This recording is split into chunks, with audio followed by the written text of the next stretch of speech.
The EU summit is still ongoing, and the EU leaders haven't yet touched the hot potato of the sixth package of EU sanctions, but the Ukrainian President Volodymyr Zelensky did. While he addressed the EU leaders a few minutes ago, he actually urged them to immediately adopt this sixth package of sanctions, including an oil embargo. But this time he didn't mention the Hungarian Prime Minister Viktor Orban. He didn't criticize him directly, but he addressed the full body of the European Council.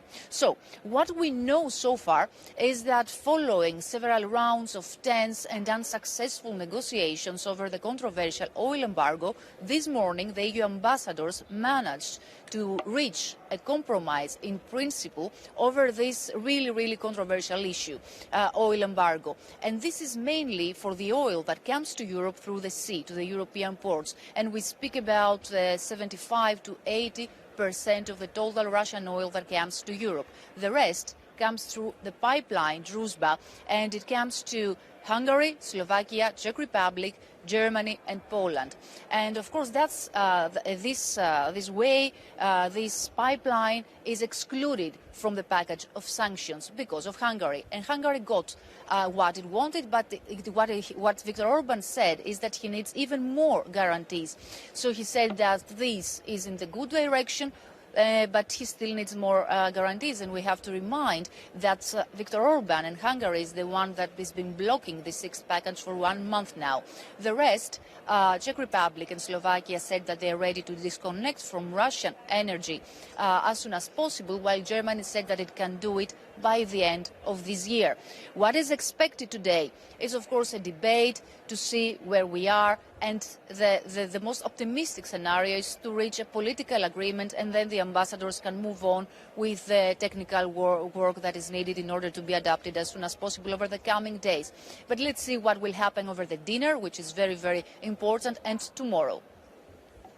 So there was this Dutch energy firm that said tonight that Russia's Gazprom is going to cut off its gas supplies because the company refuses to pay in ruble. Now, shouldn't that instill a sense of urgency in the summit discussions? Actually, Stefan, this instills an issue and a feeling of urgency, not in these discussions in the summit, but even since the beginning, because we know that several EU officials, the EU Commission itself, has been warning that Russia is instrumentalizing energy and food supplies in order to put pressure on the countries that it considers as hostile. And of course, this is also about several EU member states. This move by Gazprom doesn't come by surprise to the EU leaders, because we've seen it before to Bulgaria, to Poland, and now we see it also to the Netherlands, that they are saying that they are prepared so that no further disruption will take place in the market. But of course, the urgency is there, and that's why the EU Commission and the EU leaders are trying to work hard in order to find different ways of course, not only different ways, but diversified resources of energy as soon as possible. Time is not by their side, but what they are telling us is that they are working days and nights in order to do it as soon as possible.